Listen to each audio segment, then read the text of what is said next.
L-għaqda parteċipanti tal-Karnival taw ultimatum ta' ġimgħa l-Gvern sabiex jieħu bis-serjetà din il-festa għaliex jekk le huma mhux se jitlu għall-ebda forma ta' diskussjonijiet.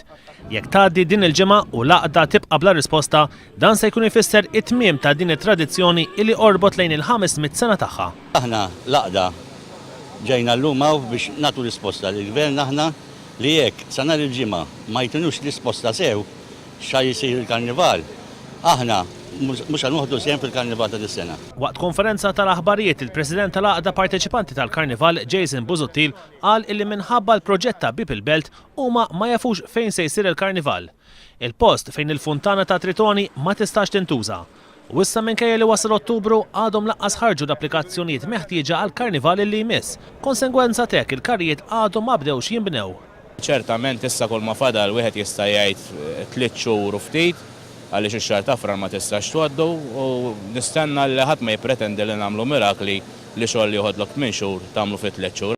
Forti Sant jirmu li jintuża mid-dilettanti jinstab fi stat ħażin.